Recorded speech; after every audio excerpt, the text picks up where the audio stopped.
Cuando abrí esa Biblia familiar y la nota cayó al suelo, sentí como si el mundo entero hubiera dejado de girar.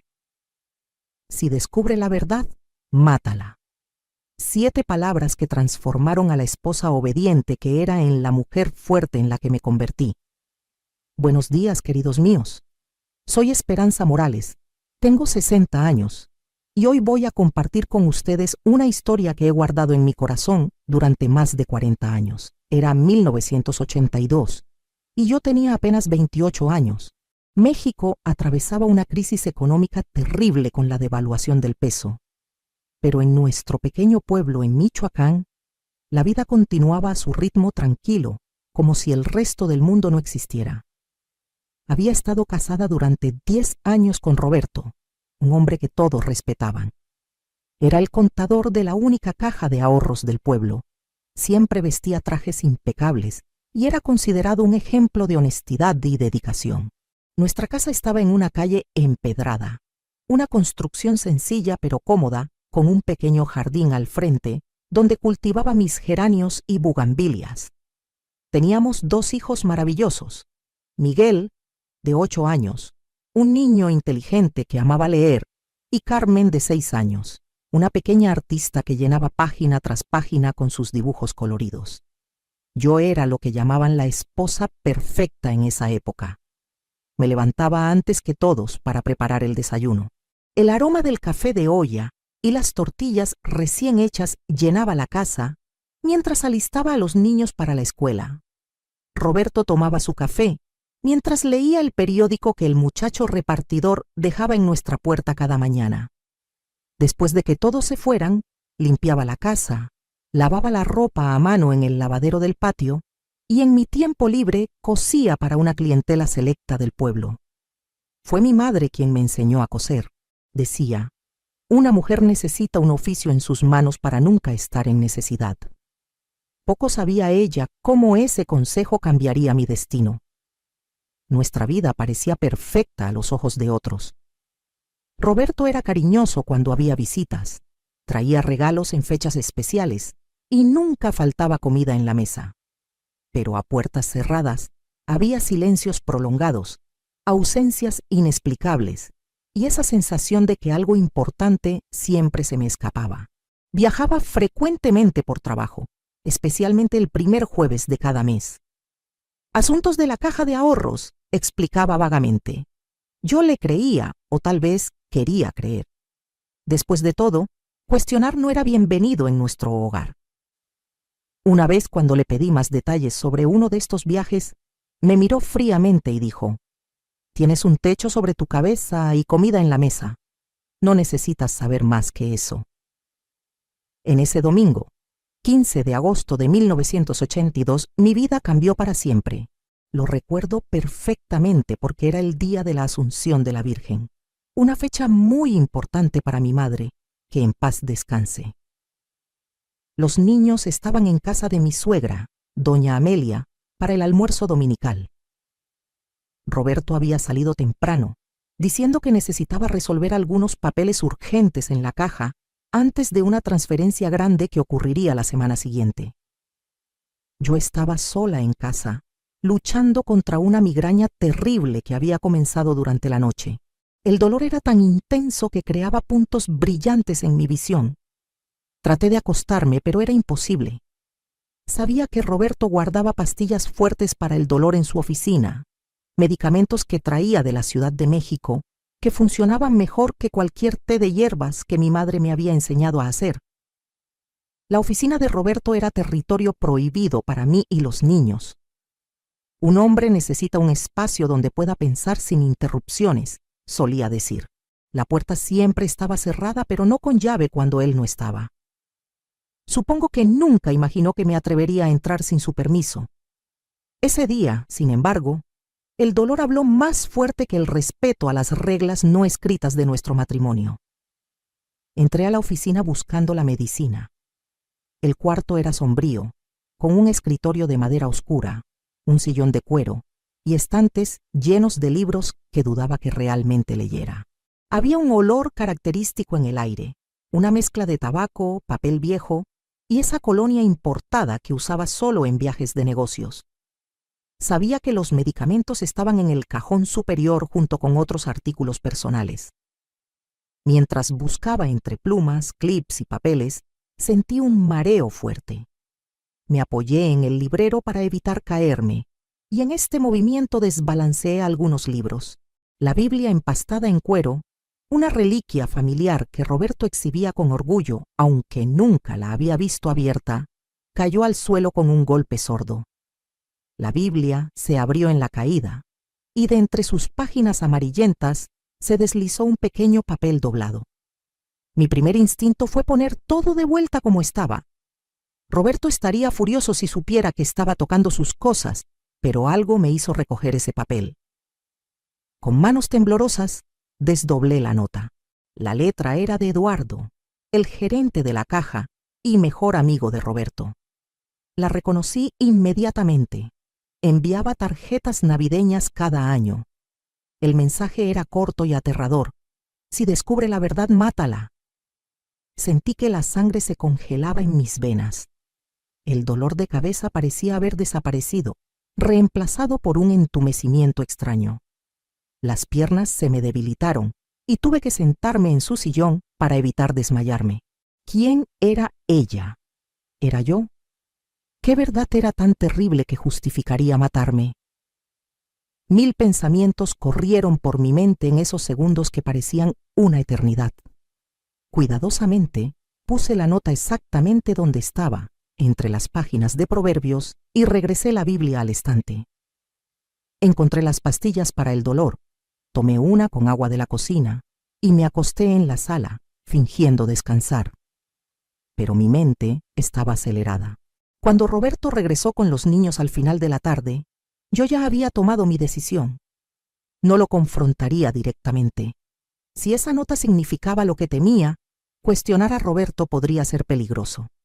En cambio, fingiría que nada había pasado mientras descubría la verdad por mi cuenta. Esa noche, serví la cena como siempre.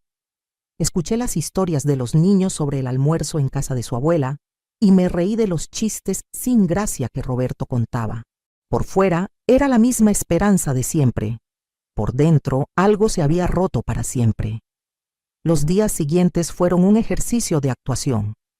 Mantuve la rutina intacta. Desayuno preparado temprano, niños listos para la escuela, casa limpia, cena en la mesa a las 6 en punto. Pero comencé a prestar atención a cada detalle, cada palabra dicha o no dicha, cada gesto.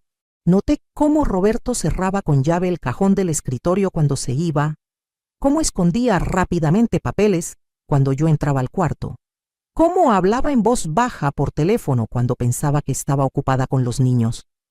Pequeños detalles que anteriormente pasaban desapercibidos ahora me gritaban. Una semana después del incidente de la Biblia, tuve mi primer descubrimiento concreto. Estaba planchando sus camisas, preparándolas para el siguiente viaje de negocios, cuando encontré un recibo arrugado en el bolsillo interior de un saco. Era de una joyería en Morelia, la ciudad vecina. La cantidad era exorbitante, casi 3 veces lo que Roberto me daba mensualmente para todos los gastos del hogar. Y el artículo comprado, un anillo de compromiso con diamante solitario. Sentí como si me hubieran abofeteado.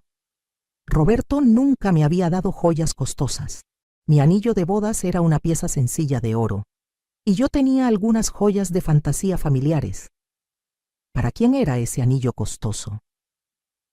En el mismo bolsillo encontré una pequeña tarjeta con una dirección anotada en Morelia. Memoricé esta información y puse todo de vuelta exactamente como estaba. Mi corazón dolía, pero mi determinación solo creció. Comencé a crear excusas para ir a Morelia. Necesitaba telas especiales para mi costura. Quería visitar a una prima enferma. Tenía que comprar un regalo para el cumpleaños de Carmen. Con cada visita, trataba de descubrir más sobre la dirección misteriosa. Fue en mi tercera visita que lo logré. Encontré la casa, una construcción hermosa en un barrio elegante, muy diferente de nuestra casa sencilla. Discretamente, Le pregunté a una señora que estaba regando el jardín de al lado quién vivía ahí. «Ay, es la casa de la joven maestra Marisol», me respondió la señora alegremente. «Una muchacha tan bonita y educada. Está esperando un niño. Pobrecita. Su novio viene cada jueves. Dicen que trabaja en otro pueblo y solo puede visitarla ese día. Parece que se van a casar tan pronto como resuelva algunos problemas con su exesposa». Cada palabra era como una puñalada. Primer jueves del mes, exactamente el día de los viajes de negocios de Roberto. La exesposa sería yo. Ya me estaban considerando parte del pasado mientras vivía bajo el mismo techo que él. Regresé a casa ese día con el corazón pesado, pero con una certeza creciente. Mi matrimonio era una farsa y necesitaba descubrir más sobre lo que Roberto estaba planeando. En los días siguientes, continué mi investigación silenciosa. Me hice amiga de doña Iris, la nueva secretaria de la caja, una viuda recién llegada al pueblo. A través de conversaciones aparentemente casuales durante nuestros encuentros en el mercado o en la iglesia, recolecté información sobre el trabajo de Roberto. «Todos estamos tan ocupados con esta transferencia grande que va a pasar a finales de mes», comentó inocentemente después de la misa dominical.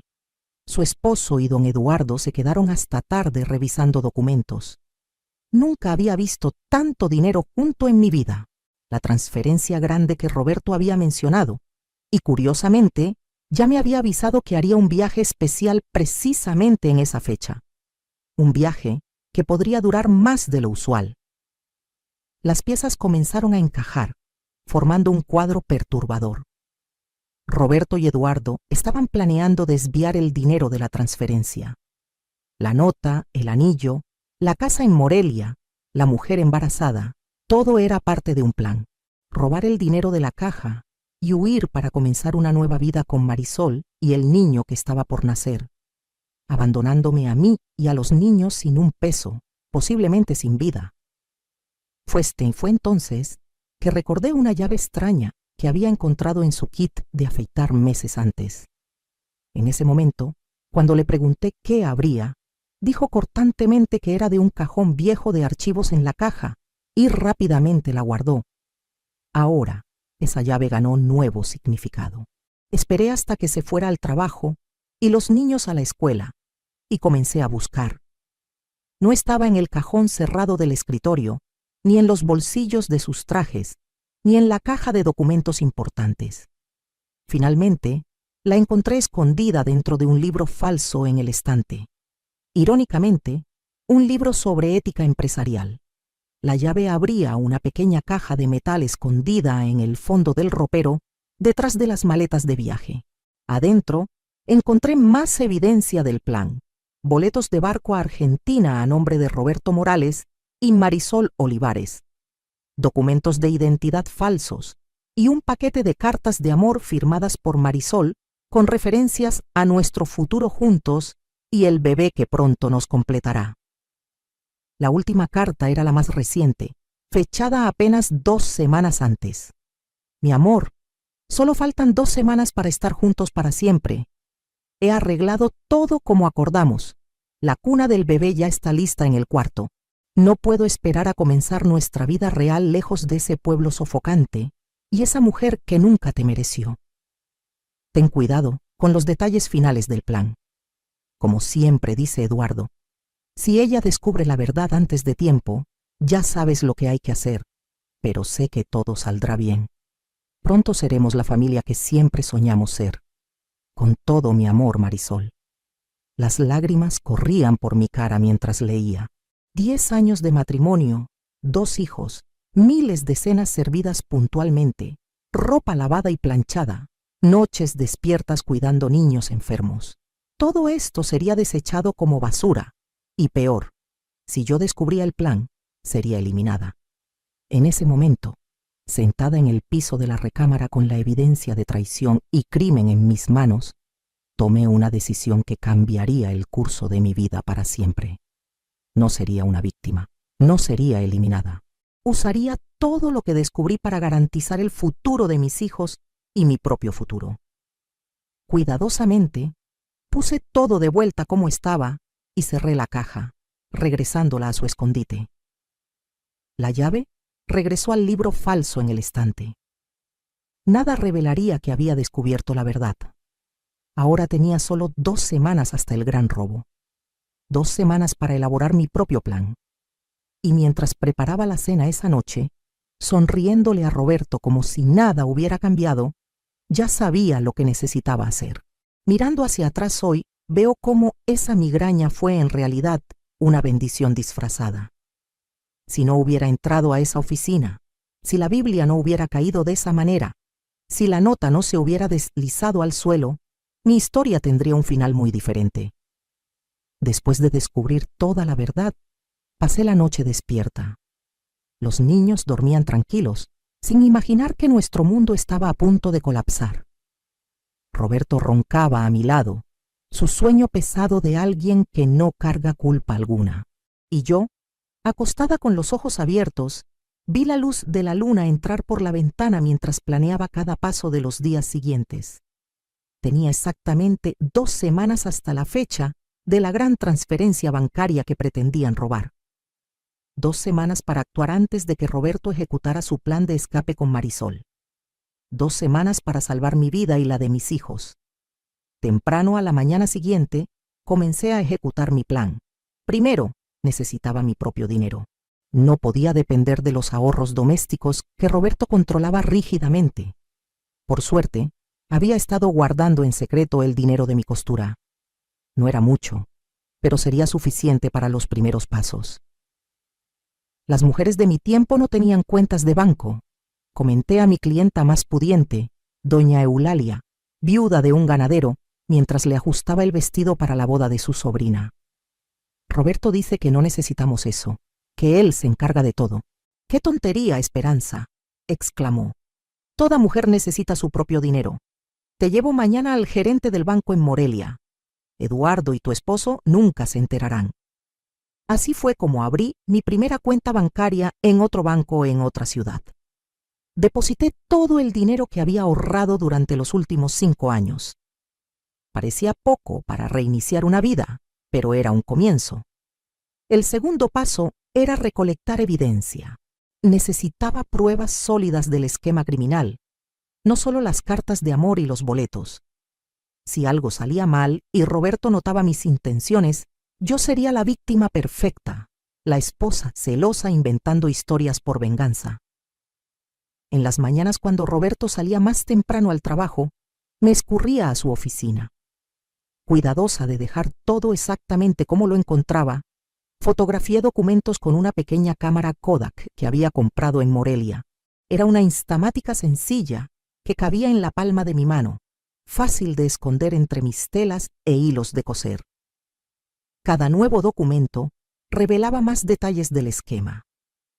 Roberto y Eduardo habían estado desviando pequeñas cantidades durante al menos 3 años usando cuentas fantasma de clientes ancianos o fallecidos. La gran transferencia sería el robo final, desviando un envío de 500,000 pesos que llegaría para la expansión de la fábrica textil del pueblo. Pero fotografiar no era suficiente. Necesitaba copias de los documentos originales. Fue entonces que recordé a don Moisés, dueño de la única papelería del pueblo. Sus 2 hijos estudiaban con Miguel y su esposa era mi clienta. Inventé una historia sobre querer hacer un álbum sorpresa para el cumpleaños de Roberto con copias de documentos importantes de nuestra vida juntos. Señora Morales, usted sabe que no puedo dejar que nadie use la máquina copiadora sin autorización, dijo rascándose la cabeza. Entiendo perfectamente, don Moisés, respondí con mi mejor sonrisa. Es solo que quería hacer una sorpresa. Tengo las actas de nacimiento de los niños, nuestra acta de matrimonio, y quería copiarlas antes de que Roberto regresara del trabajo. Mencioné que le haría un vestido nuevo a su esposa como agradecimiento, y el buen hombre cedió. Esa tarde, mientras los niños estaban en la escuela, copié los documentos más importantes que probaban el esquema. El tercer paso de mi plan era el más difícil: encontrar a alguien confiable para ayudarme. No podía ser cualquier persona del pueblo. Los tentáculos de Eduardo y Roberto llegaban a todos los rincones importantes. El sheriff local jugaba cartas con ellos los sábados. El juez era padrino de Miguel. El padre escuchaba las confesiones de Eduardo semanalmente. Fue entonces que recordé al inspector Mendoza, un hombre de la capital, que venía periódicamente a inspeccionar la caja. Roberto siempre se quejaba de él, llamándolo el incorruptible santurrón. Era exactamente el tipo de persona que necesitaba. Descubrí que estaría en la región la semana siguiente para una inspección de rutina. A través de doña Iris, la secretaria de la caja, supe que se quedaría en el pequeño hotel del pueblo por 3 días. Preparé cuidadosamente un sobre con copias de los documentos más importantes, fotos y una carta explicando toda la situación. Pero, ¿cómo entregarlo sin levantar sospechas? El hotel estaba frente a la plaza central donde todos me verían si entraba ahí. La solución vino a través de Carmen. Mi hija había hecho amistad en la escuela con Marieta, la hija de la dueña del hotel. Organicé una merienda para que las niñas jugaran juntas, ofreciéndome a dejar a Carmen en el hotel después de la escuela. «¡Qué bolsa tan bonita, señora Zoila!», comenté con la propietaria. «Esto coordinaría perfectamente con el vestido que estoy haciendo para el cumpleaños del padre Anselmo.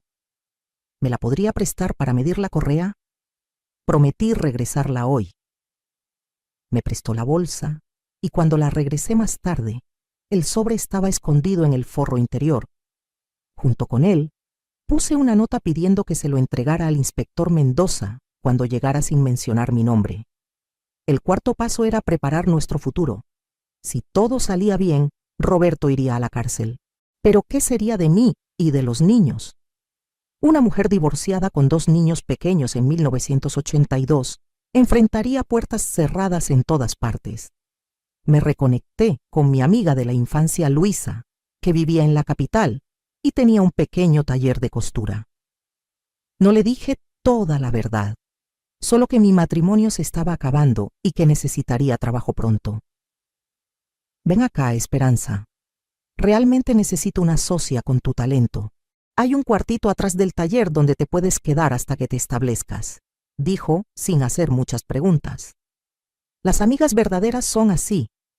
Extienden la mano primero y hacen preguntas después. Mientras tanto, continué mi vida normal. Preparaba las comidas favoritas de Roberto, cuidaba a los niños, hacía mi costura.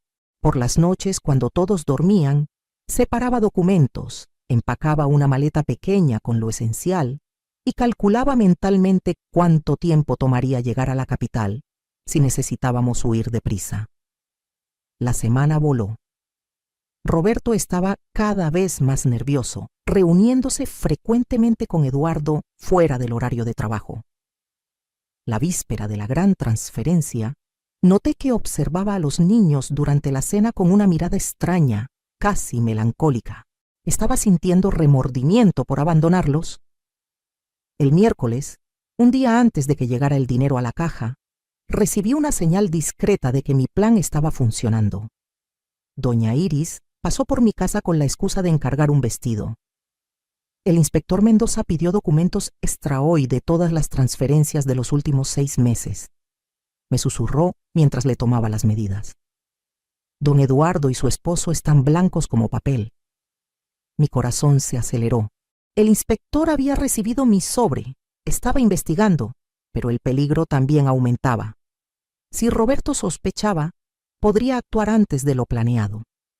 Esa noche, durante la cena, noté que Roberto me observaba intensamente mientras servía el pozole.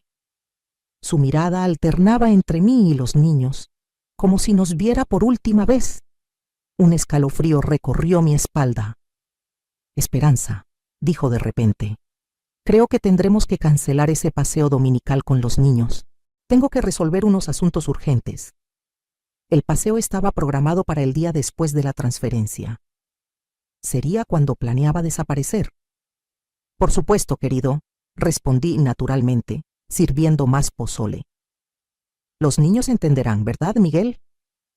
Mi hijo asintió, desilusionado.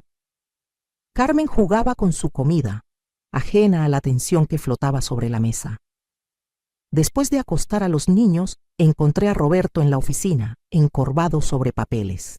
La puerta estaba entreabierta, inusual para él. ¿Era una trampa? Roberto, lo llamé suavemente. Necesito dinero para comprarte la mañana. Doña Eulalia quiere un vestido nuevo para la boda de su sobrino. Levantó los ojos y por un instante vi algo que nunca había notado antes: miedo. Por supuesto, dijo, sacando algunos billetes de su cartera, más de lo que había pedido, mucho más. Cómprate algo bonito para ti también. Le agradecí y me retiré, el corazón latiendo fuertemente. Nunca había sido generoso sin razón. ¿Era un regalo de despedida o culpa? Regresé a la recámara y me senté en el tocador, cepillando mi largo cabello negro, aún sin una cana a los 28 años. En el espejo, vi a una mujer que ya no reconocía. Los mismos rasgos, pero los ojos cargaban nuevo conocimiento, una determinación férrea. Esa noche, mientras Roberto finalmente dormía, me levanté silenciosamente y fui al cuarto de los niños. Acomodé las cobijas de Miguel, aparté el cabello de la cara de Carmen. Lágrimas silenciosas corrían por mi rostro.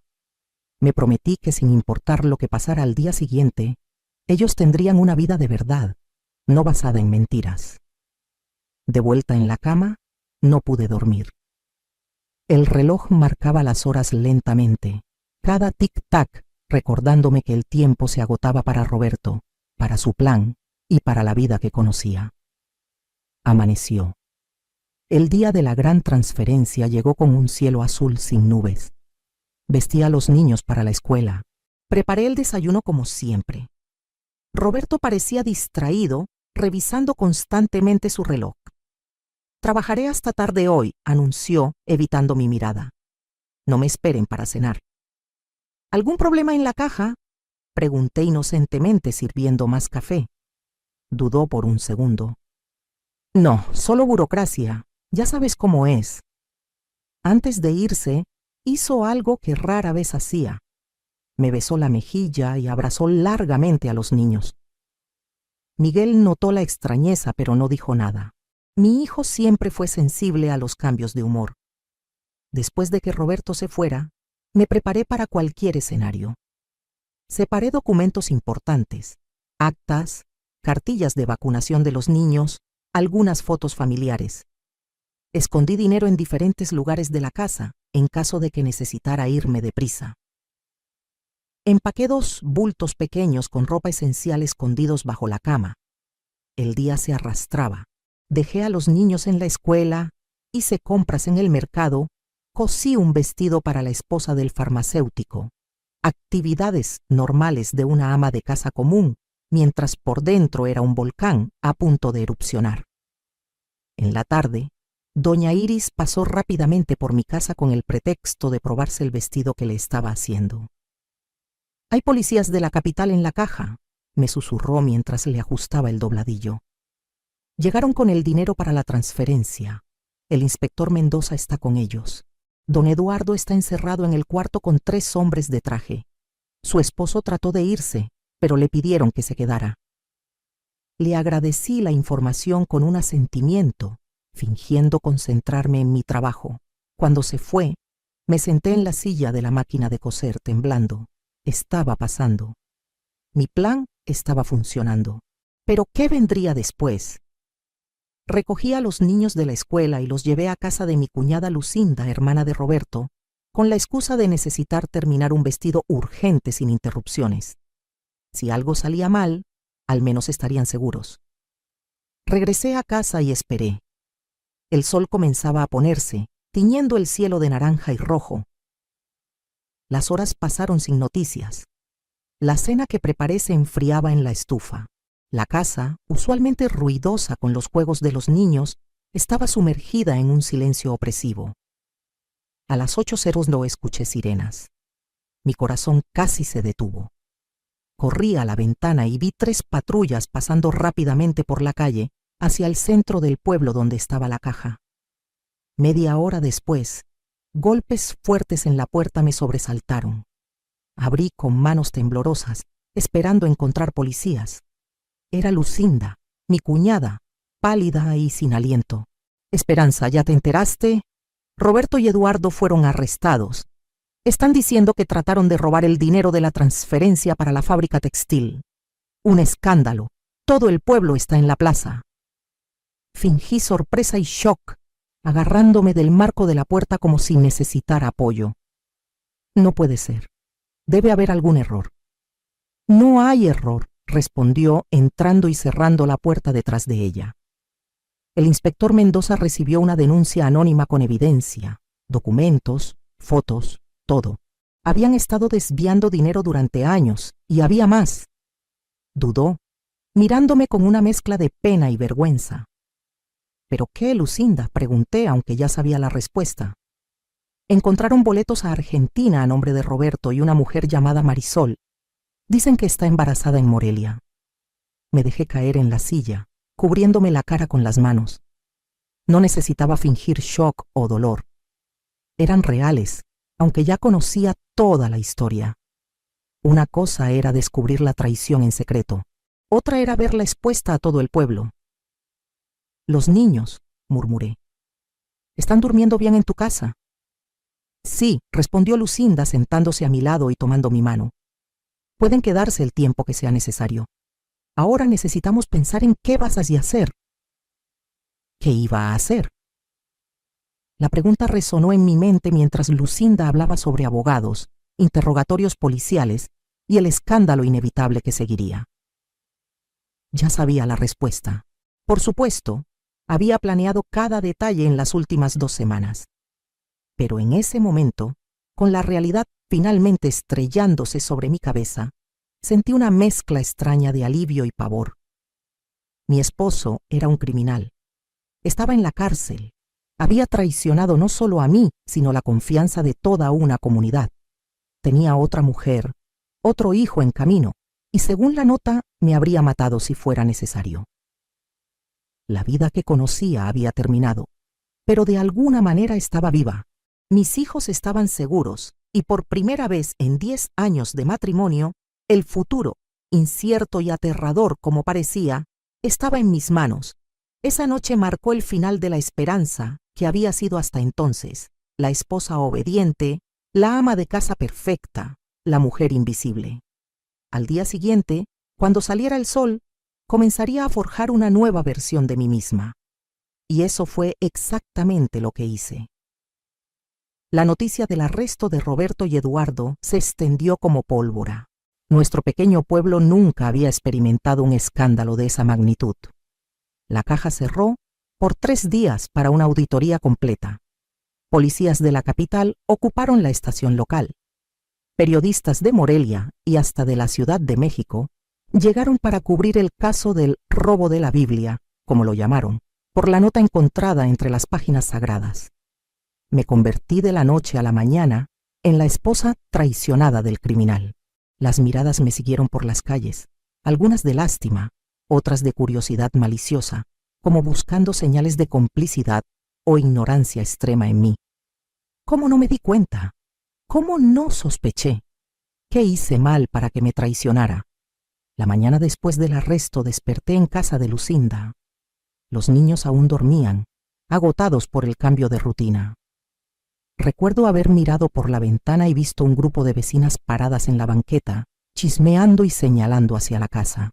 Las noticias sobre Marisol, el embarazo y los boletos a Argentina ya se habían filtrado, probablemente a través de algún empleado indiscreto del banco o policía. No necesitas enfrentar esto ahora, dijo Lucinda, trayéndome una taza de café de olla. Quédate aquí con los niños hasta que las cosas se calmen. Pero sabía que esconderme solo alimentaría más chismes. Me bañé, me puse uno de mis mejores vestidos, azul marino con pequeños detalles blancos que había cosido yo misma, y me peiné cuidadosamente. Me apliqué un poco de labial, algo que rara vez hacía en un día común. Voy al mercado, anuncié tomando mi bolsa. Los niños necesitan leche fresca cuando despierten. Lucinda me miró como si hubiera perdido la razón. En medio de este alboroto, puedo mandar a mi hijo a que la compre. Necesito dar la cara, Lucinda. Si me escondo dirán que tengo vergüenza, que sabía todo, o peor. No entendió inmediatamente, pero años después me confesó que ese fue el momento en que se dio cuenta de que yo era mucho más fuerte de lo que todos imaginaban. Caminar al mercado esa mañana fue como cruzar un campo minado. Con cada paso sentía las miradas, escuchaba los susurros que cesaban cuando me acercaba. En la carnicería, el silencio cayó cuando entré.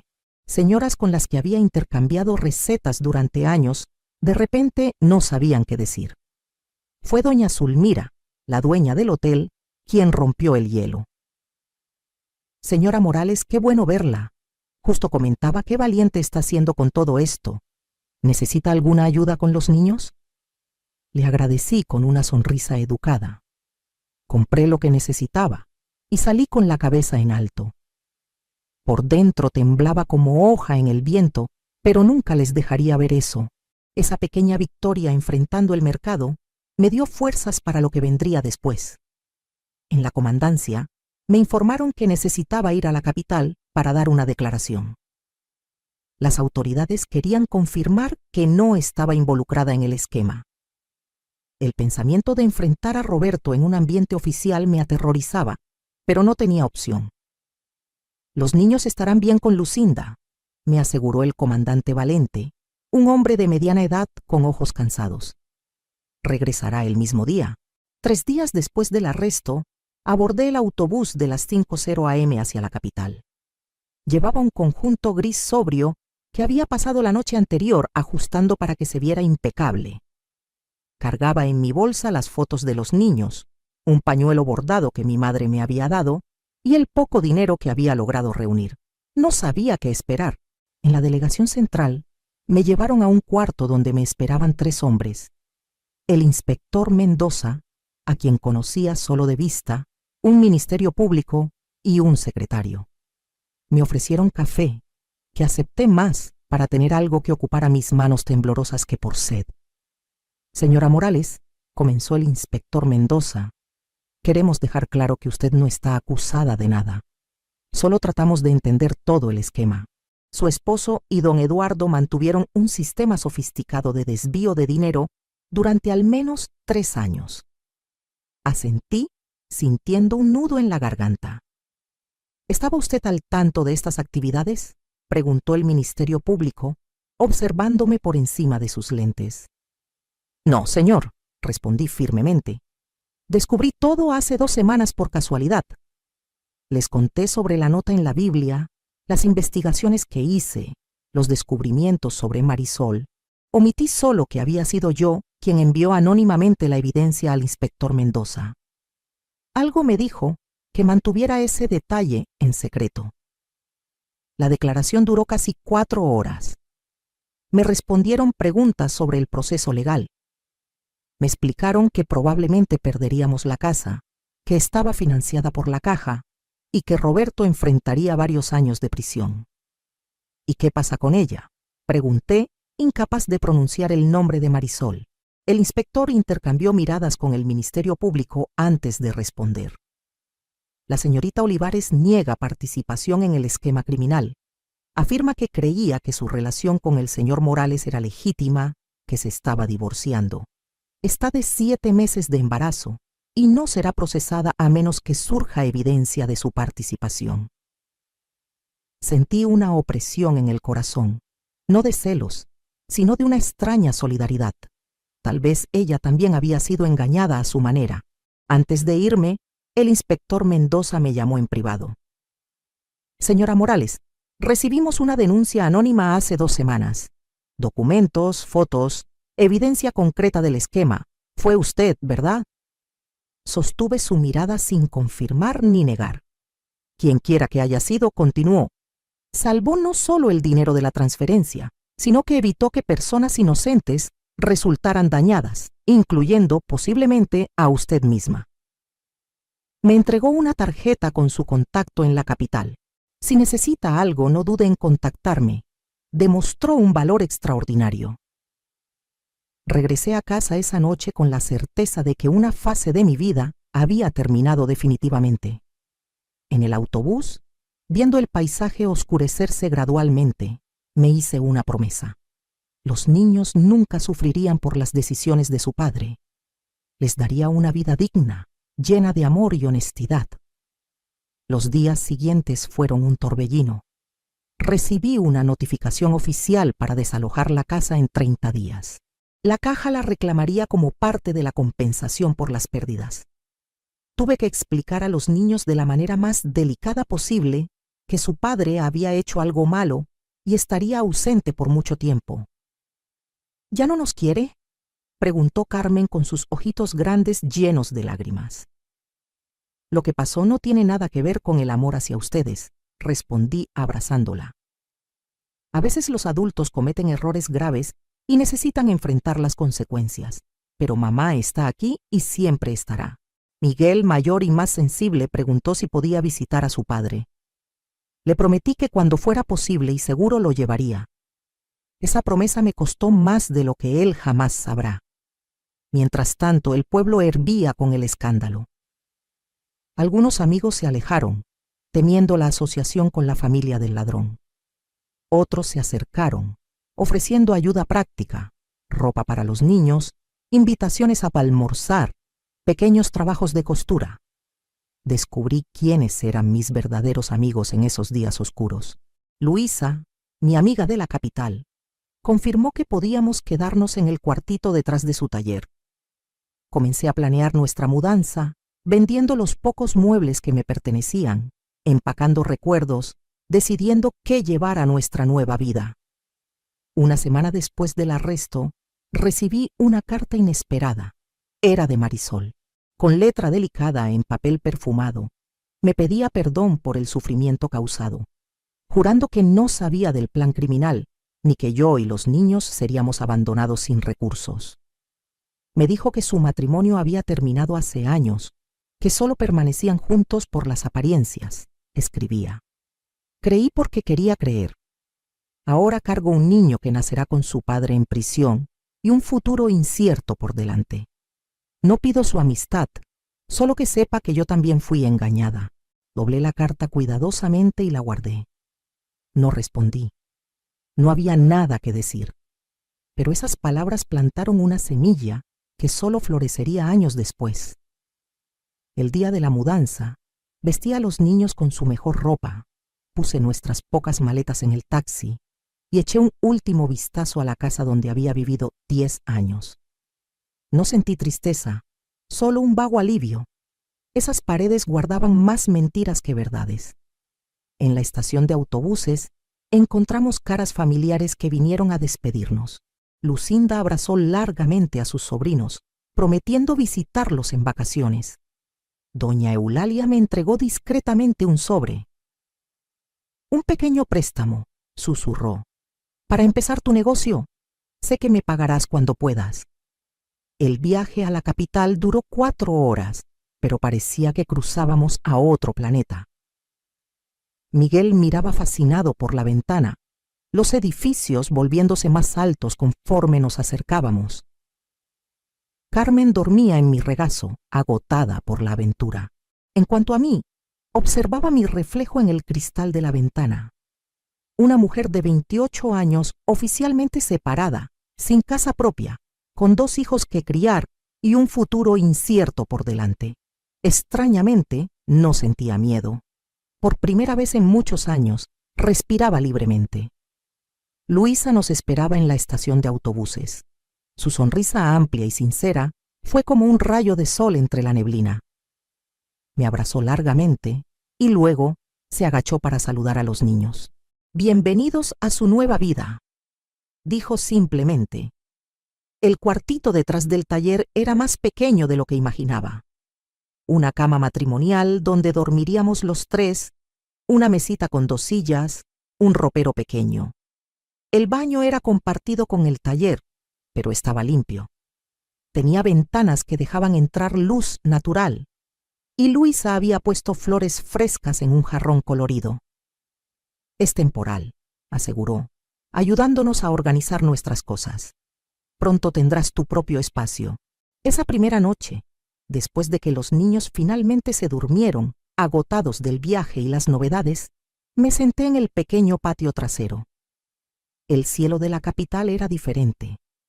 Menos estrellas visibles, más luces artificiales, el ruido constante de carros a la distancia. Todo era extraño, y sin embargo sentía una paz inexplicable.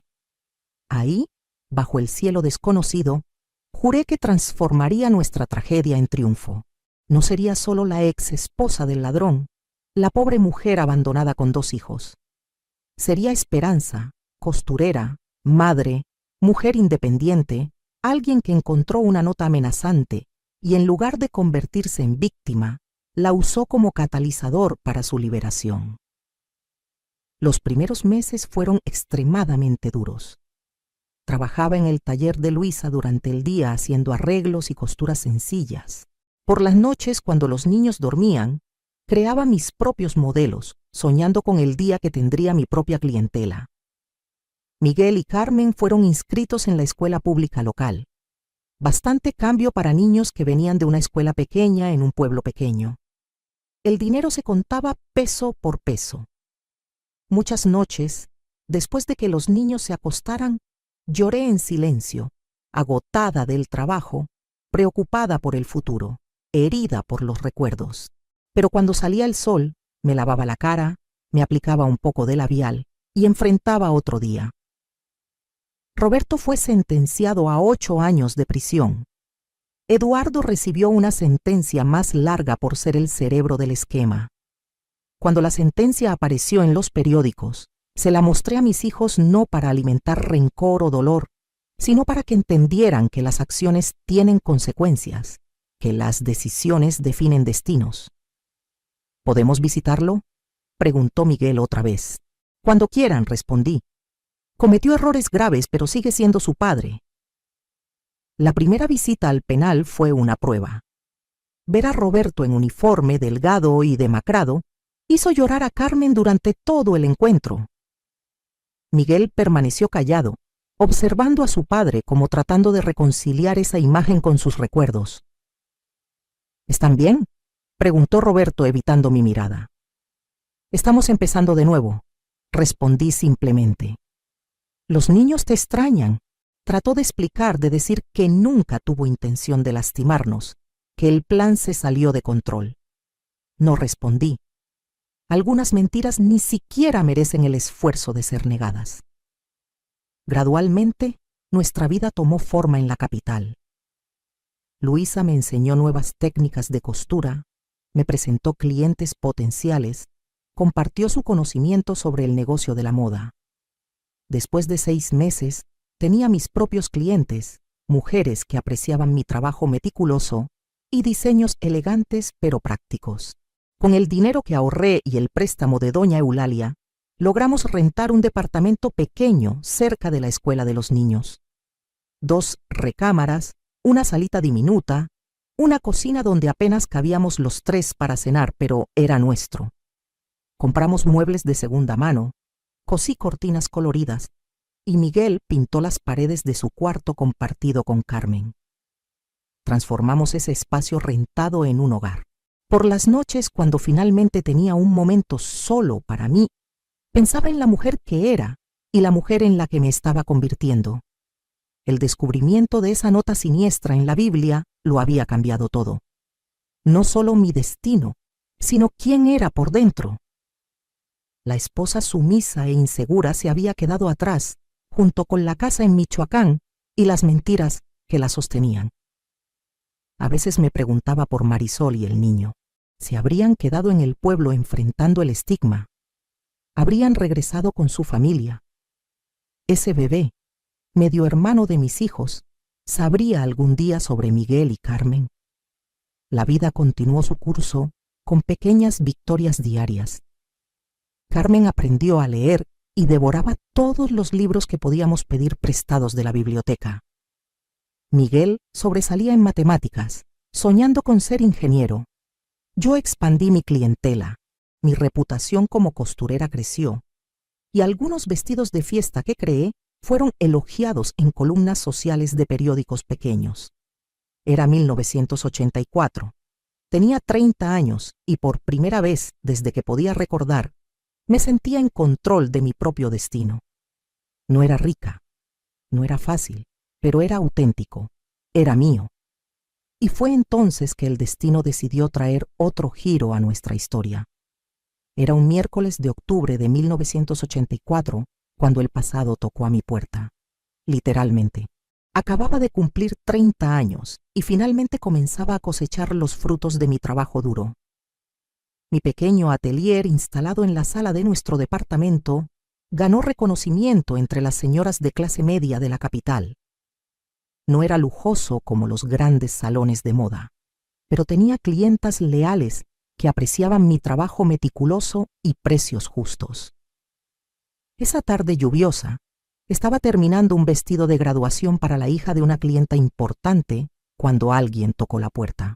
Miguel, entonces de 10 años, corrió a abrir antes de que pudiera limpiarme las manos llenas de alfileres.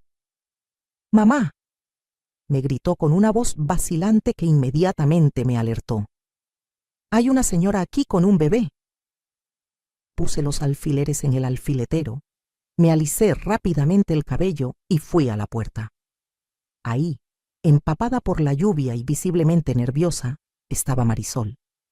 En sus brazos, un bebé de aproximadamente 1 año dormía tranquilamente, ajeno al drama silencioso que se desarrollaba. El tiempo pareció haberse congelado. Estudié su rostro, más delgado que en las fotos que había visto. Ojeras profundas, cabello sin el brillo que tanto había encantado a Roberto. Sus ojos, sin embargo, mantenían la misma determinación que reconocí en su carta. «Perdón por aparecer así», finalmente dijo, su voz casi un susurro. No sabía a dónde ir. Por un instante, todos los sentimientos que había reprimido amenazaron con desbordarse. Enojo, dolor, indignación. ¿Cómo se atrevía a aparecer en mi puerta, trayendo el fruto de la traición que destruyó mi familia? Pero entonces miré al bebé dormido, con mejillas regordetas y pestañas largas como las de Miguel cuando era recién nacido. Un niño inocente que no pidió nacer en ese lío. «Entra», dije simplemente, abriendo más la puerta. «Estás empapada». Miguel observaba la escena con la boca abierta, tratando de entender quiénes eran esos visitantes. Carmen, que jugaba en la recámara, apareció curiosa al escuchar voces desconocidas. «Niños, esta es una conocida que necesita ayuda», expliqué, evitando etiquetas o explicaciones complejas en ese momento. «Miguel, trae una toalla limpia del armario. Carmen, pon agua a calentar. Vamos a hacer té». Mientras los niños cumplían sus tareas, indiqué el sofá a Marisol. Se sentó en la orilla como temiendo ocupar demasiado espacio, aún sosteniendo firmemente al bebé contra su pecho. «¿Es niño?», pregunté tratando de romper el hielo mientras Miguel regresaba con la toalla. «Sí», respondió, secando suavemente la cara de su hijo. «Carlos, tiene 10 meses».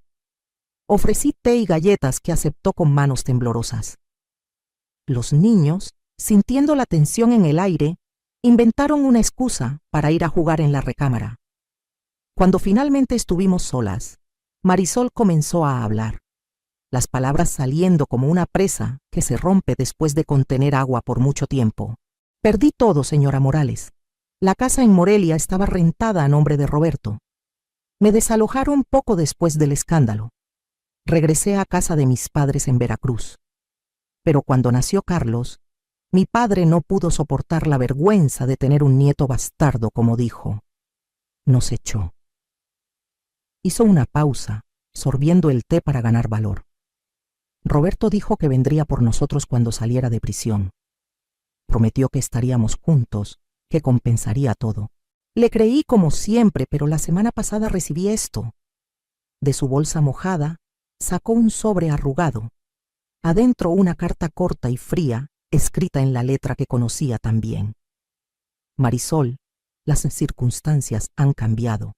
Cuando salga de aquí, necesitaré empezar desde cero. No podré mantenerte a ti y al niño como prometí. Es mejor que sigamos caminos separados. Cuídate, Roberto. Regresé la carta sin comentarios. No me sorprendió. Era el mismo patrón: usar a las personas y desecharlas cuando ya no servían a sus propósitos. No tengo a dónde ir, continuó, las lágrimas finalmente escapando.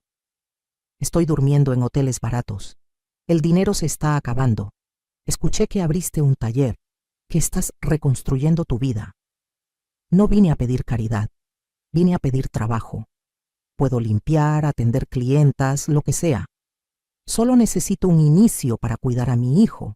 Miré a esa mujer tan joven, tan desesperada, y al bebé dormido en sus brazos. Tenía la misma barbilla que Miguel, la misma forma de las cejas. Era medio hermano de mis hijos, me gustara o no. ¿Qué derecho tenía yo de juzgar a Marisol? Ella también había sido engañada. Ella también había sido desechada cuando dejó de ser conveniente. La diferencia entre nosotras era que yo descubrí la verdad a tiempo para prepararme, para construir un plan de escape. Ella fue tomada desprevenida, con un bebé en brazos y promesas vacías en los oídos. ¿Tienes experiencia con costura?, finalmente pregunté. Negó con la cabeza. No, pero aprendo rápido. Era maestra de primaria. Sé tratar con detalles. Soy organizada. Respiré profundo, sabiendo que la decisión que tomaría en ese momento cambiaría el curso de varias vidas, no solo la mía. Tengo un cuartito atrás, dije, señalando una pequeña extensión del departamento que usábamos como bodega. No es mucho, pero hay espacio para un colchón y una cuna. En cuanto al trabajo, necesito a alguien que atienda clientas y se encargue de la contabilidad mientras yo coso. El sueldo no será mucho al principio, pero incluye el cuarto y las comidas. Sus ojos se agrandaron, alternando entre la incredulidad y el alivio. ¿Me aceptarías después de todo? No hago esto por ti, respondí honestamente. Lo hago por tu hijo, que es hermano de mis hijos, y tal vez un poco por mí también. He cargado enojo y dolor por mucho tiempo. Es hora de dejarlo ir. Esa noche, después de que Marisol y Carlos se instalaran en el cuarto improvisado, me senté con Miguel y Carmen para explicar la situación de la manera más delicada posible. El bebé que vino hoy es su hermano, dije simplemente, hijo de su padre con otra persona. Él y su madre necesitan ayuda y vamos a ayudarlos por un tiempo. Miguel, siempre sensible e intuitivo, frunció el ceño. ¿Es ella la mujer por la que papá nos dejó? Me impresionó su percepción. Sí, pero ella también fue engañada como nosotros, y el bebé no tiene culpa de nada. Carmen, con la simplicidad de sus 8 años, se encogió de hombros. ¿Puedo jugar con él cuando crezca? Por supuesto, mi amor, es tu hermano. La adaptación no fue fácil. En los primeros días, Marisol apenas podía verme a los ojos, avergonzada y agradecida a la vez. Los niños oscilaban entre la curiosidad y la confusión. Las vecinas chismearon cuando nos vieron juntas en el mercado o llevando a los niños a la escuela. La esposa traicionada y la amante bajo el mismo techo era material de escándalo en cualquier época, especialmente en los conservadores años 80. Pero gradualmente se estableció una rutina. Marisol tenía un talento natural para la organización. En pocos días reorganizó el taller, creó un sistema de citas para clientas y se hizo cargo de toda la parte administrativa que yo tanto descuidaba. Con ella encargándose de estos aspectos, yo podía enfocarme exclusivamente en las creaciones, aumentando nuestra productividad. Los niños se adaptaron más rápido de lo que imaginé. Carmen adoptó el rol de hermana mayor con entusiasmo, encantada con el bebé que le sonreía. Miguel, aunque más reservado, frecuentemente ayudaba a Marisol con tareas pequeñas, especialmente cuando percibía que estaba abrumada. Por las noches, después de que los niños durmieran, a veces platicábamos en la pequeña cocina. 2 mujeres unidas por el mismo hombre que las traicionó, tratando de entender cómo seguir adelante. ¿Cómo descubriste?, me preguntó una noche mientras remendaba un overol de Carlos. ¿Sobre nosotros? ¿Sobre el plan? Le conté sobre la nota en la Biblia las investigaciones, la evidencia que reuní. Me escuchó en silencio, las manos paralizadas sobre la tela. Tú enviaste la evidencia al inspector, concluyó, no como acusación, sino como reconocimiento. Por eso fue arrestado antes de huir. Hice lo que necesitaba para proteger a mis hijos y a mí misma. Asintió lentamente. Yo habría hecho lo mismo si hubiera sabido. En otra noche, cuando Carlos tuvo fiebre y nos turnamos para vigilarlo, me confesó cómo conoció a Roberto. Era mi primer año como maestra.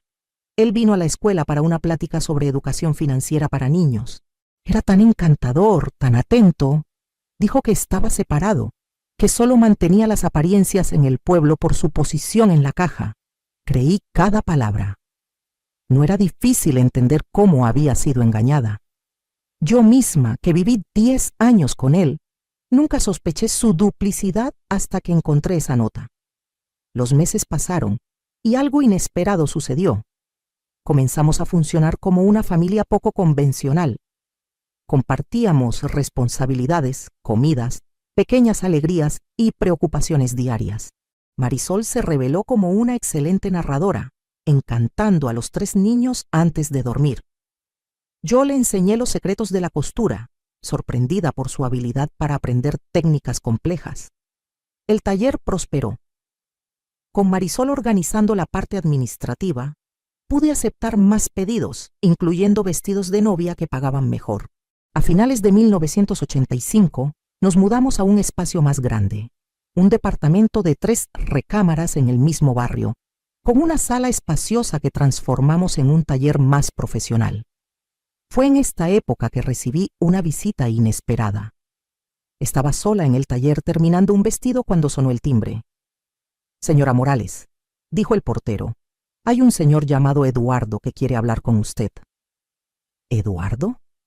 El nombre me causó escalofríos.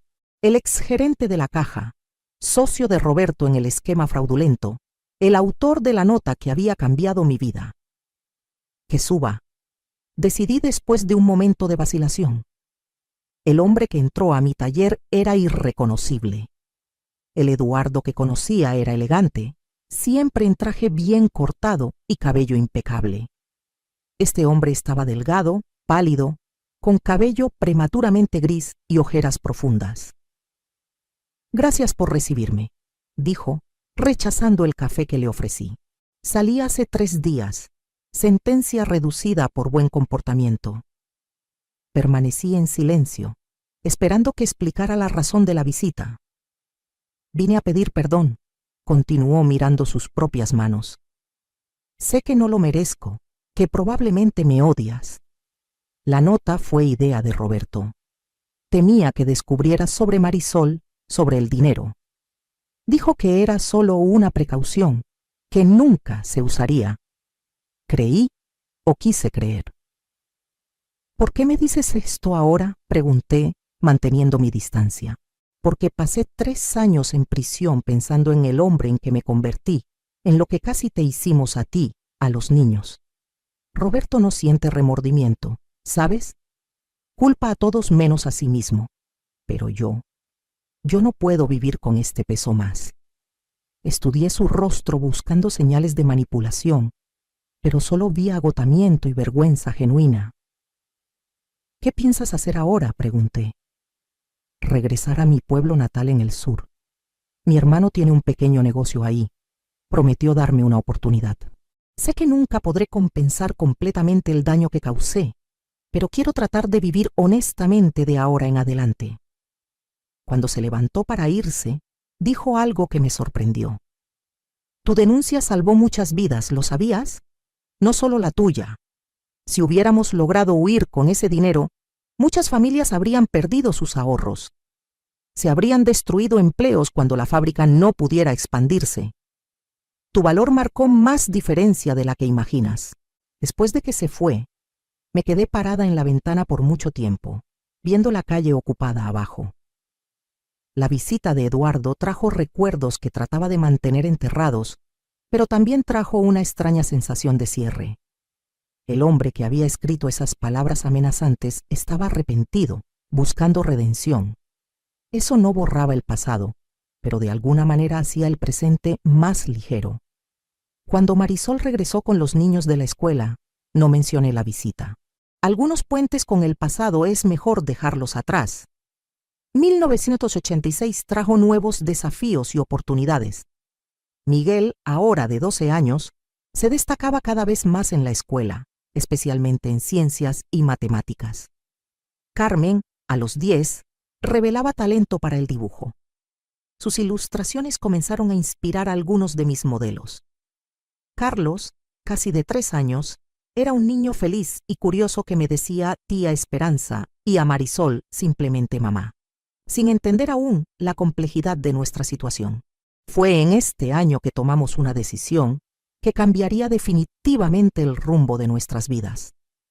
Una clienta influyente, dueña de una tienda de telas finas, me ofreció una sociedad en una nueva empresa, una boutique en el centro de la ciudad enfocada en ropa hecha a la medida para ocasiones especiales. Tienes el talento, yo tengo el capital y los contactos, me explicó. Podemos transformar tu taller casero en un verdadero negocio con escaparate y todo. La oportunidad era tentadora pero aterrorizante. Significaría una inversión mayor, más responsabilidades, más visibilidad. Necesito hablar con mi socia, respondí, usando el término que habíamos adoptado para describir a Marisol ante extraños, evitando explicaciones complicadas. Esa noche, después de que los niños durmieran, puse la propuesta sobre la mesa en nuestra pequeña cocina. Es riesgoso, reflexionó Marisol, siempre cautelosa con las finanzas desde nuestra experiencia con hombres que manipulaban dinero. Pero también es la oportunidad que hemos estado esperando. Si funciona, podemos darles mejor educación a los niños, tal vez hasta comprar una casa algún día. Discutimos hasta tarde, pesando pros y contras, haciendo cálculos en pedazos de papel, soñando un poco también. Al final, decidimos aceptar. El taller casero nos había sostenido en tiempos difíciles, pero era hora de crecer. Confecciones Esperanza, sugerí como nombre. ¿Qué tal algo más moderno?, contrapuso Marisol. Atelier nuevo o algo así. Nos reímos juntas, dándonos cuenta de cómo nos habíamos convertido en un verdadero equipo a lo largo de los años. Dos mujeres rotas por la misma tormenta que aprendieron a reconstruir juntas lo que habían perdido por separado. Al día siguiente, cuando informé a mi clienta que aceptábamos la propuesta, sonrió con satisfacción. Sabía que dirías que sí. Ya reservé el local, esa tienda en la Avenida Madero que cerró el mes pasado. Necesitará renovación, por supuesto, pero tiene potencial. En 3 meses frenéticos, transformamos el espacio vacío en una boutique elegante. Marisol reveló talento para la decoración, creando un ambiente sofisticado con recursos limitados. Contratamos 2 costureras para ayudar con pedidos básicos, mientras yo me dedicaba a piezas exclusivas que serían nuestra marca distintiva. La inauguración fue un pequeño evento local con champán barato y copas prestadas, y aperitivos preparados en nuestra propia cocina. Miguel, serio en su mejor ropa, recibía invitadas en la puerta. Carmen distribuía pequeños saquitos perfumados que habíamos hecho como recuerdos. Carlos, aún muy pequeño para entender la importancia del momento, encantaba a las clientas con su sonrisa fácil. Mirando alrededor del hermoso espacio que habíamos creado, a los niños sanos y felices, a Marisol organizando todo eficientemente, sentí una ola de gratitud tan intensa que necesité apoyarme en el mostrador. 4 años antes, había encontrado una nota amenazante escondida en la Biblia de mi esposo. En ese momento, pensé que mi vida había terminado. No podría haber estado más equivocada. Apenas estaba comenzando. La nota que debería haber sellado mi sentencia de muerte se convirtió, irónicamente, en mi salvoconducto hacia la libertad. La mujer que debería haber sido mi rival se convirtió en mi aliada más cercana. La tragedia que debería haberme destruido terminó reconstruyéndome más fuerte, más sabia y sorprendentemente más feliz. Nuestra boutique, Atelier Esperanza, sí, terminé cediendo parcialmente a la sugerencia moderna de Marisol. Floreció más allá de nuestras expectativas más optimistas.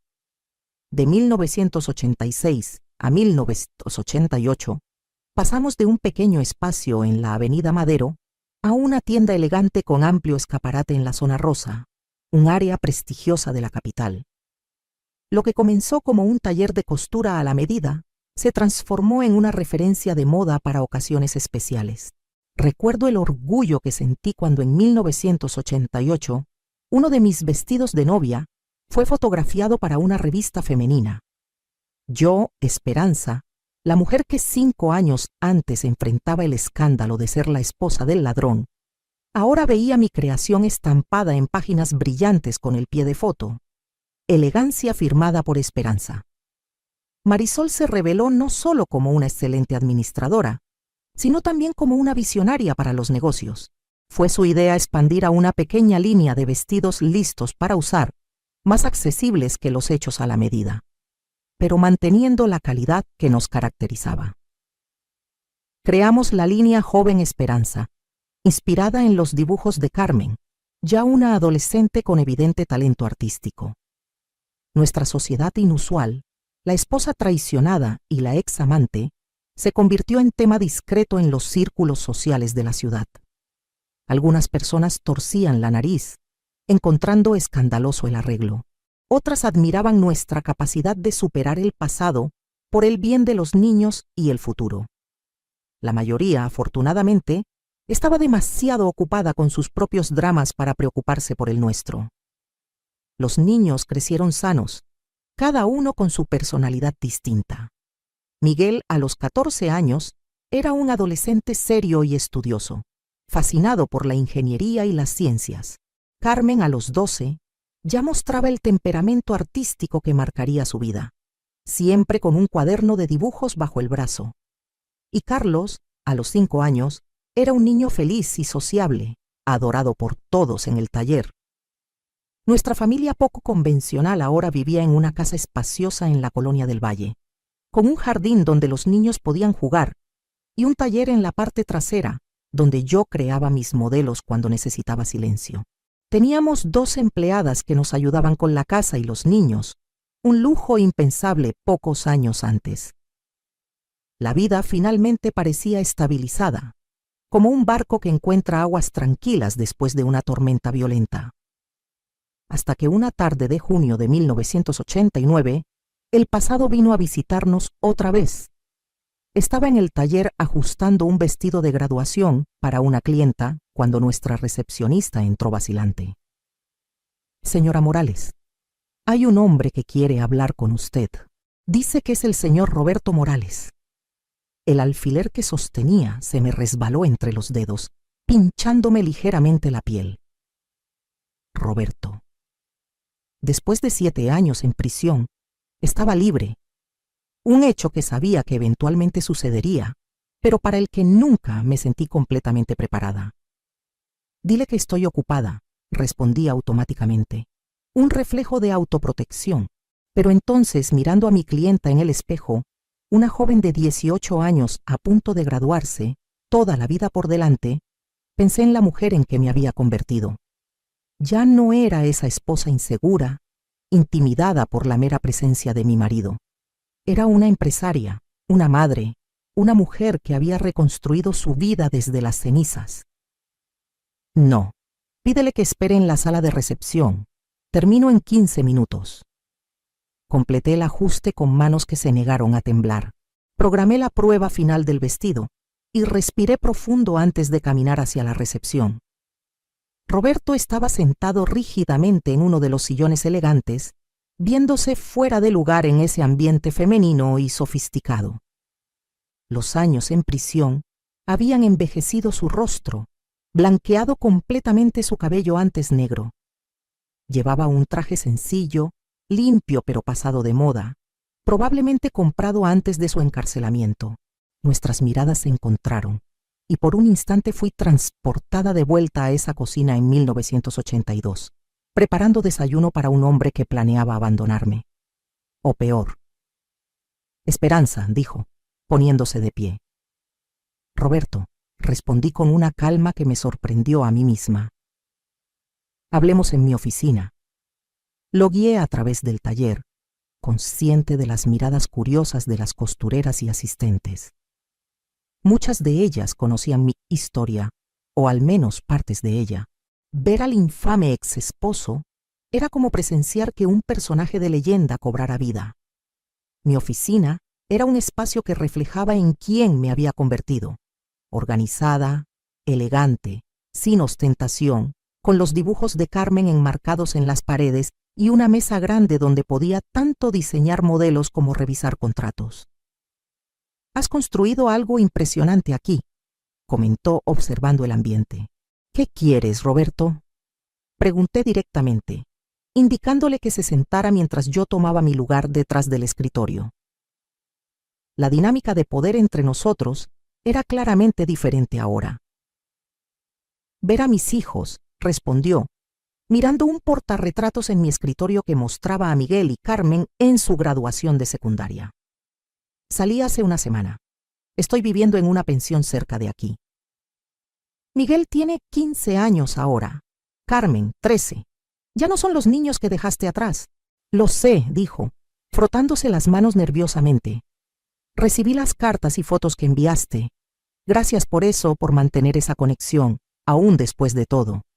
Asentí en silencio. A pesar de todo, siempre había mantenido mi promesa de mantener a los niños conectados con su padre.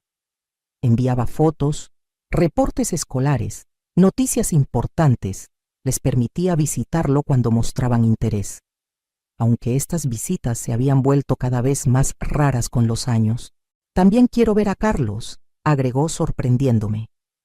«Carlos, rechazaste a tu propio hijo. Marisol me mostró tu carta». Un rubor de vergüenza golpeó su rostro envejecido. Estaba desesperado, Esperanza. Pensé que sería más fácil para todos si simplemente desaparecía de sus vidas. Pero en prisión tuve mucho tiempo para pensar, para lamentarme. Estudié su rostro buscando señales del viejo Roberto, el manipulador, el mentiroso encantador que había engañado no solo a mí, sino a todo un pueblo. Solo encontré a un hombre desgastado, de mediana edad, cargando el peso de sus decisiones. «No puedo decidir por Marisol sobre Carlos», finalmente respondí. «En cuanto a Miguel y Carmen, ya son casi adultos. La decisión de verte o no debería ser suya». «Eso es justo», aceptó. «¿Estás con alguien ahora?». La pregunta me tomó desprevenida por su irrelevancia. ¿Qué le importaba mi vida personal? «Mi vida privada no es asunto tuyo, Roberto. No lo ha sido desde el día que encontré esa nota». Bajó la cabeza, aceptando el regaño. «Entiendo. Solo quería saber si lograste ser feliz a pesar de lo que hice». «Soy feliz a pesar de ti, no por ti», respondí, dándome cuenta de la profunda verdad en esas palabras. Construí una vida que amo con personas que valoro. La nota que debería haberme destruido terminó liberándome. Cuando se fue, prometí informar a los niños sobre su regreso y dejar que decidieran si querían conocerlo. Lo observé desde la ventana mientras caminaba por la banqueta, los hombros caídos, un hombre disminuido por sus propias decisiones. Esa noche reuní a Miguel, Carmen y Marisol en la sala. Carlos ya dormía, ajeno a la tormenta emocional que se formaba. «Su padre ha sido liberado», anuncié sin rodeos. «Vino al taller hoy. Quiere verlos». Miguel, ya casi un hombre, cruzó los brazos defensivamente. En los últimos años, sus visitas a su padre habían cesado prácticamente, reemplazadas por una dedicación casi obsesiva a sus estudios. «No tengo nada que decirle», declaró con la firmeza de los jóvenes que creen tener todas las respuestas. Carmen, siempre más emocional, se mordió el labio, los ojos llenándose de lágrimas. «¿Preguntó por mí específicamente?» «Preguntó por ambos», respondí suavemente. «La decisión es suya. No los obligaré a hacer nada». Marisol permaneció en silencio, pero noté cómo sus manos se apretaron nerviosamente. La mera mención de Roberto aún la afectaba a pesar de los años y la nueva vida que había construido. «También quiere ver a Carlos», agregué, mirando directamente a Marisol. Sus ojos se agrandaron. Después de la carta que me envió, después de abandonarnos, ¿por qué ahora? Dice que se arrepintió, que tuvo tiempo para pensar en prisión. Un silencio pesado cayó sobre la habitación, cada uno absorbido en sus propios pensamientos y recuerdos. Lo veré, finalmente decidió Carmen. No por él, sino por mí. Necesito entender algunas cosas. Miguel negó con la cabeza. No estoy listo todavía. Tal vez nunca lo esté. Marisol respiró profundo, los ojos fijos en una fotografía de Carlos en la pared. Si realmente quiere conocer a su hijo, no puedo negarle eso a Carlos, pero será bajo mis términos, con límites claros. En los días que siguieron, nuestro hogar, normalmente un refugio de paz conquistada con tanto esfuerzo, se convirtió en un campo minado emocional. Carmen se reunió con su padre en una cafetería cerca de casa. Una conversación de 2 horas que la dejó agotada, pero de alguna manera más ligera, como si finalmente hubiera liberado preguntas guardadas durante años. Lloró cuando le mostré mis dibujos, me contó después. Dijo que siempre supo que sería artista. Es extraño, mamá, pero ya no siento enojo, solo una especie de tristeza por lo que pudo haber sido. Miguel mantuvo su decisión de no ver a su padre, canalizando cualquier conflicto emocional hacia sus estudios y proyectos científicos. A los 15 años, ya hablaba con convicción sobre estudiar ingeniería en la mejor universidad del país. La reunión más tensa fue entre Marisol, Carlos y Roberto, realizada en un parque público por insistencia de ella. Yo no participé, por supuesto, pero Marisol me contó después mientras tomábamos té en el patio. Describió cómo Carlos, sin saber quién era ese señor, le mostró animadamente su carrito de juguete favorito. Roberto siguió repitiendo cómo se parece a Miguel a la misma edad, reportó, su voz temblando. Pidió perdón, dijo que escribió esa carta en un momento de desesperación. Ofreció dinero para la educación de Carlos. ¿Aceptaste?, pregunté, conociendo su independencia feroz. No, respondió firmemente. Le dije que no necesitábamos su caridad, que tú y yo construimos algo sólido, que Carlos tiene todo lo que necesita. Pero acepté que pueda ver al niño ocasionalmente si Carlos muestra interés. En las semanas siguientes, Roberto se convirtió en una presencia periférica en nuestras vidas. Aparecía los domingos para llevar a Carmen a almorzar o a Carlos al zoológico. Miguel se mantuvo firme en su negativa, aunque sospechaba que seguía en secreto las historias que Carmen contaba sobre estos encuentros. En cuanto a mí, mantuve una distancia educada. Ya no había enojo ni miedo, solo la claridad de que nuestros caminos se habían separado definitivamente 7 años antes, cuando encontré esa nota en la Biblia. La vida continuó su curso.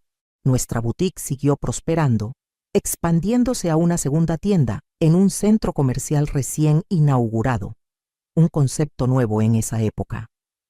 En 1991 fui invitada a presentar una pequeña colección en la primera versión de lo que se convertiría décadas después en la Semana de la Moda de México.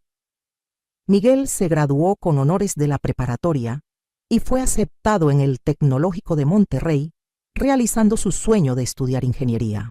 Carmen, siguiendo su talento artístico, entró a la Escuela de Diseño del Instituto Nacional de Bellas Artes, especializándose eventualmente en diseño de modas para trabajar a mi lado. Carlos, creciendo en un ambiente rodeado de creatividad y emprendimiento, mostró talentos para los negocios desde niño. Roberto encontró trabajo como contador en una empresa pequeña, viviendo modestamente en un departamento rentado. La vida lujosa que había conocido antes de prisión quedó definitivamente en el pasado. En eventos importantes para los niños, graduaciones, presentaciones, competencias, manteníamos una distancia cordial, reconociendo silenciosamente que, a pesar de todo, estábamos unidos por los 3 jóvenes que ayudamos a criar.